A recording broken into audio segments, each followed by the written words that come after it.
Good afternoon, everyone. My name is Laura Abelmuna. I'm the Associate Product Manager at Copper Weld. I wanted to thank the team at TSDOS for continuing with the symposium and finding ways to adapt during these times. I'd like to introduce my colleague Jeff now briefly. Hello, everyone. Thank you, Laura. TSDOS, it's a pleasure to be back again. My name is Jeff Jordan. I'm the Power Grid Product Manager at Copper Weld. Last year, we presented some information on grounding and what it is that our product is designed for, and that led us to continue the effort. And so this year, we're excited to be back and present a little bit more. Laura's going to do most of the discussion, and I'm here for a few slides and to be available for Q&A at the end. The topic I'd like to discuss today is to review the analysis we conducted on the market variability trends of copper grounding products. Now, you may wonder why this topic is relevant or even a matter of discussion, but the question first arose while we began verification testing on our Copper Weld Century CCS grounding wire. We realized we needed to compare our test results against a baseline or control variable. In our case, that's copper. What we began to find was that copper did not meet the IEEE standard 80 maximum current specified in Table 6. We decided we needed to examine how copper's physical characteristics possibly affected its performance.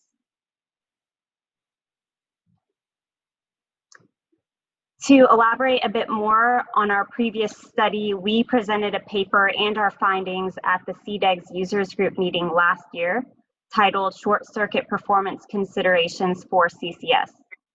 Jeff published his findings last year. Jeff, would you mind talking briefly about your paper? That's right. So we began a test program last year, and we actually were continuing the program still to this day.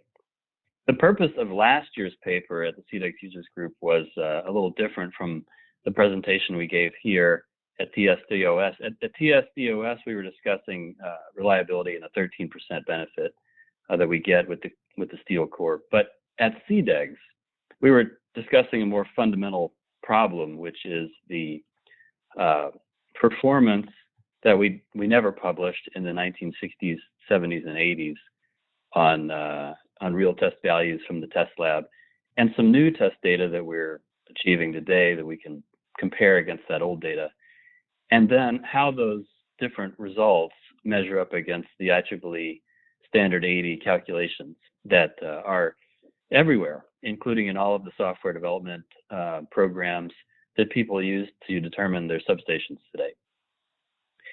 So here on this slide, what's most important is to notice the 19 number 9. That's the product that we're testing primarily in this 4-aught copper market.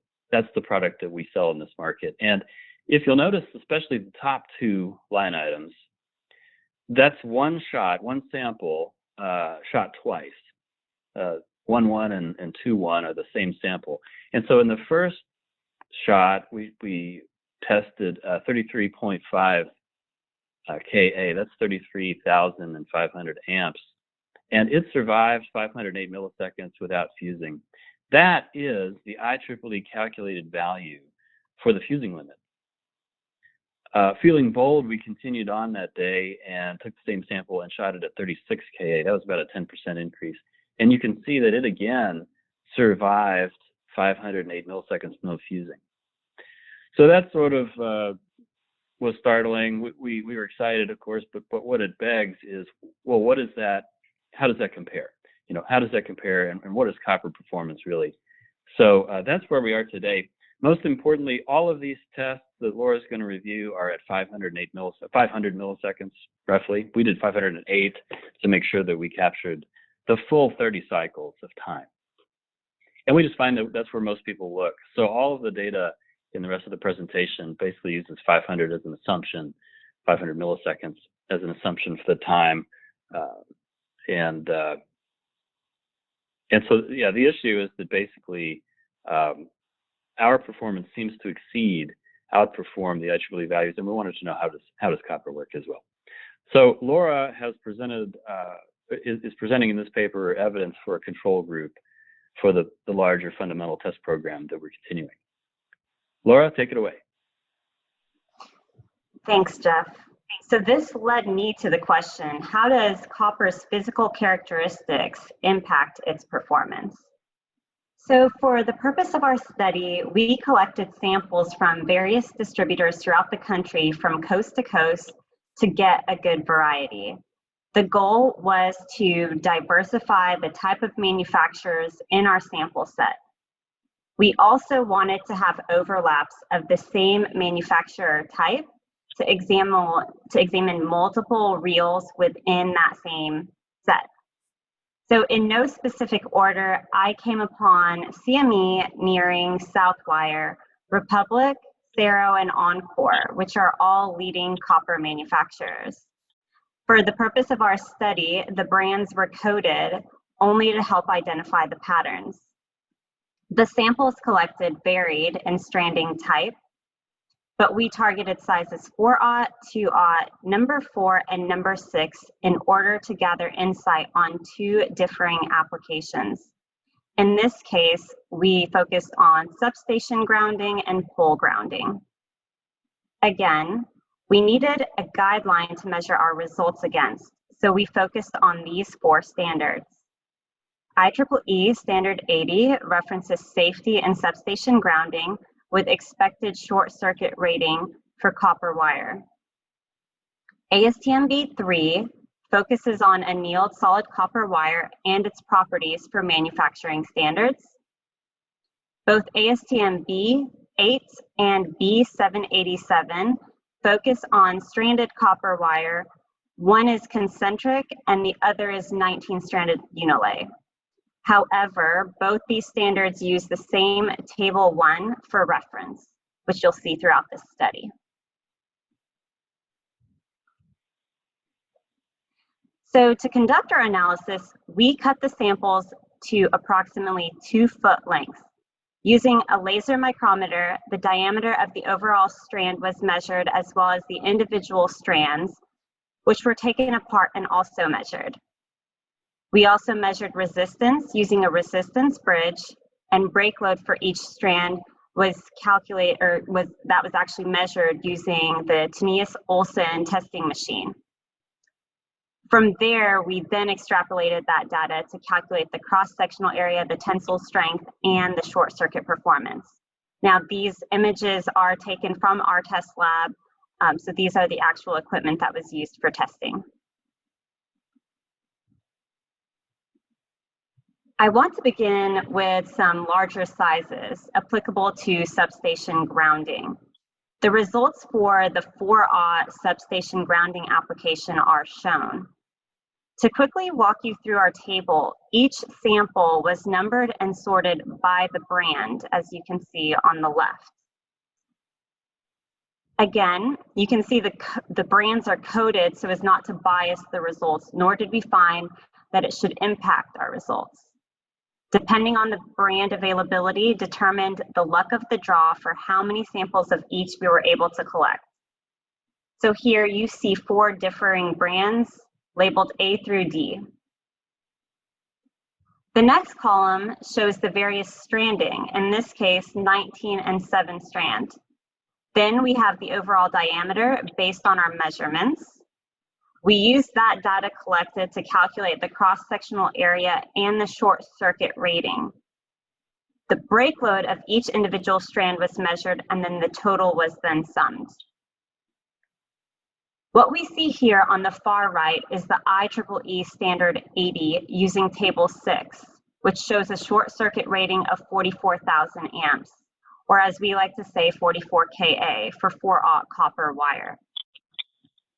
The simplified formula from Standard 80 was used to calculate the expected short circuit from the data we extrapolated, which is in this chart. When you look at the precision in the data shown in 2 significant figures, in reality, we can't get that type of accuracy in the test lab. We've highlighted that in Jeff's previous study that was presented at the CDEX users group. We know that the lab has an uncertainty of 2%. That doesn't take into account the variability of the copper itself, just the lab capabilities. So ideally, we would drop off the decimal points, but I've left them here for the depiction of our calculations. My calculations will remain with 2 decimal points for the remainder of this study, but really we could look at it as plus or minus 400 amps because, like I mentioned, even the best test labs can't actually verify it to that degree.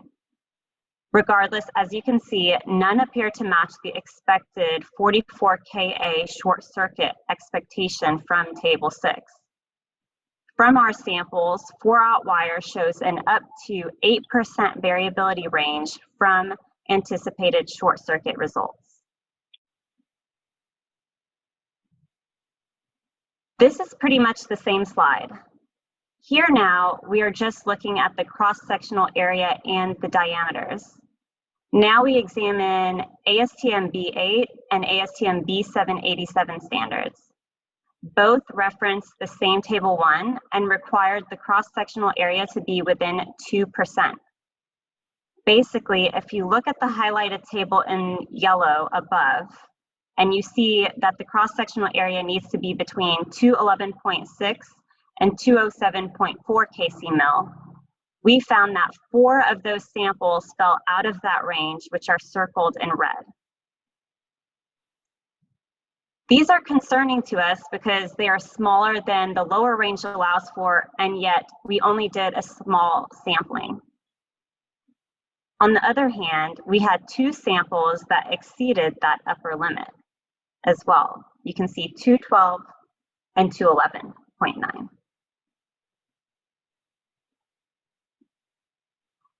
Now we examine the 2-aught application. Again, each sample was numbered and sorted by the associated brand. In this case, brands were limited and we only had 3 types to work with in this application. We depict on the far right that IEEE Standard 80 Table 6 shows a short circuit performance of 28 Ka for 2-aught. The simplified formula from Standard 80 was used to calculate the expected short circuit from the data we extrapolated. As you can see, none appear to match as well. The 2-aught sample set shows an up to 8% variability range. So again, we examined ASTM B8 and B787 for cross-sectional area and referenced the same Table 1 for the 2-aught application. You can see that the expected value within the highlighted region in the first table above is 133.1 kcmil. The minimum value needs to be 130.4 kcmil, which is within 2% of the lower spectrum allowed. For 2-aught, if you look at the table above, highlighted in yellow, the minimum value needs to be within that range. I also wanted to point out something interesting we came across. So 4 of these samples did not meet that range. And next, you can see that 2 samples highlighted in lime green on the left actually have an 18-wire configuration. This seemed odd at first, but per the ASTM standard, one met the minimum requirement while the other did not. I guess it doesn't pose an issue as long as the total cross-sectional area meets that minimum requirement. But again, this is not something I thought we would encounter and wanted to point that out.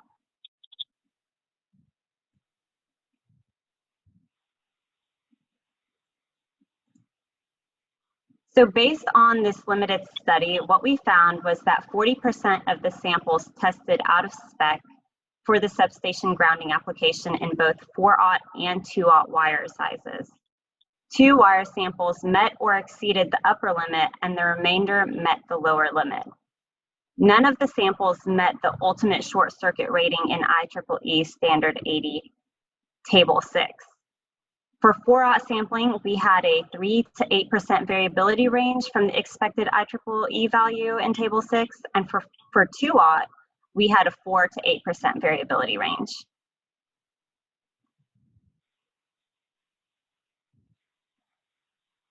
Similarly, we examined number 4 stranded and solid copper for pole grounding applications. Again, we used the simplified formula provided in IEEE Standard 80 to calculate our short circuit rating. We found that number 4 copper had up to 9% variability from the anticipated IEEE standard.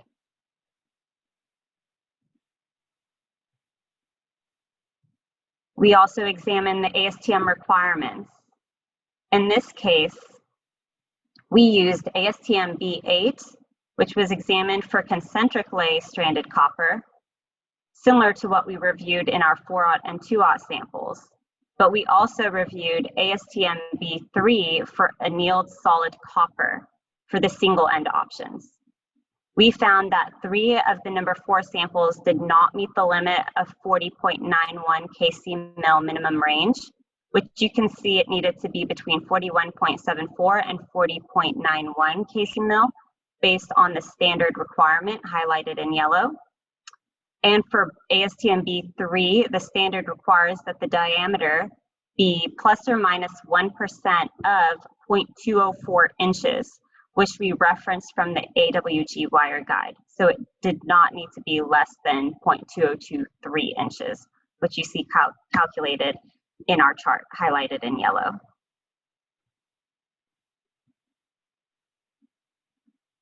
Lastly, we examined number 6 wire gauge size for pole grounding applications. What you can see here is that we actually had a larger sampling size with 5 differing brands. Again, we used the simplified formula provided in IEEE Standard 80. We see that number 6 copper had up to 13% variability from the expected short circuit performance in Table 6. We then examined the ASTM requirements. In this case, we used ASTM B8 for concentric lay stranded copper and ASTM B3 for annealed solid copper for the single end options. For number 6, we see that all the samples met ASTM for both B8 and B3. In summary, we found that 10% of the samples for pole grounding applications, number 4 and number 6, tested out of spec. Approximately 70% of those samples met or exceeded the upper limit. None met the ultimate short circuit rating in IEEE Standard 80 Table 6.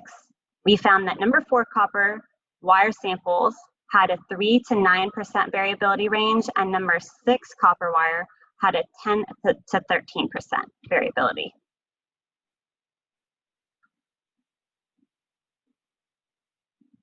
So we decided to take this a step further and take one of our sample subsets to review using a normal probability distribution curve. So let's start with what the normal probability distribution would actually signify. If you add up the 4 big gray areas, you get 95.4%. In statistics, we can expect some distribution, but of course, some of that distribution may fall outside of that bell curve. But my expectation as I was doing this study is that a majority would fall within the gray region. So if the 4 big chunks are 95%, then the other 2 little bits are 5%. We would expect some of that data to fall outside of that range, and by some, I would mean 5% based on the normal distribution curve. The 0 represents the average value. In our case, it would be the nominal cross-sectional area provided by ASTM. Or for the single end strands, the value would signify the actual AWG gauge size. So most of the time, we would expect the data will fall near the middle value, and some of the data will fall outside of the expected middle value. We took one of our sample sets, in this case 4-aught, and compared against a normal probability distribution curve. Our sample set is depicted with the red dots. Again, 0 represents, in this case, the average expected data point, which in this case would be the nominal value or gauge size. For the cross-sectional area to be no less than 98% of the value in Table 1, we would expect the data to follow a normal distribution curve. Therefore, our expectation is that all the red dots would fall more or less within the 95% distribution signified in the gray region. Statistically speaking, we should expect some to be on the outer curves. However, from the existing sample population illustrated in red dots, you can see that 40% of that data falls outside of the expected allowable range outlined in the ASTM standard. Again, if the 4 larger regions are 95% of the expected data, then the other 2 little bits are 5%. So 40% falling outside is pretty significant. This graph has been shifted to 1 standard deviation to the left. We also see that the IEEE Table 6 value is 3 standard deviations away from our sample set. So there are 2 differing variabilities here when we look at this data sampling in red. The sample set deviates from the norm, and 2, when we look at the data from an ASTM perspective in cross-sectional area, we examine the data from an IEEE perspective. Neither are harmonized. Jeff, did you want to say something too? Yes, thanks, Laura. I do. So I love this slide because I'm a visual person, and of course I love working with Laura because she's so diligent with the scientific rigor. So I just think all I can do really here is add a little bit of color. And when I see this slide, what I noticed is the little red dot farthest to the left.